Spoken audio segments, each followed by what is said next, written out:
So what's up guys? So nag-crave tayo ngayon ng ramen, ng noodles. Kaya kung ano yung makapagpapasaya sa atin, gawin natin at lutuin natin. Tara guys, samahan niyo ko.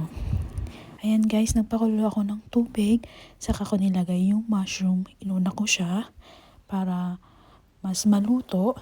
And then, ito yung ating naging finished product. Pero yan, babalikan natin kung paano natin siya niluto. So, sa tingin pa lang, masarap na yan, guys. And then, pagkatapos nyan, guys, kapag, ayun, nung naluto na yung mushroom, saka ko nilagay yung noodles at yung gulay nating cabbage.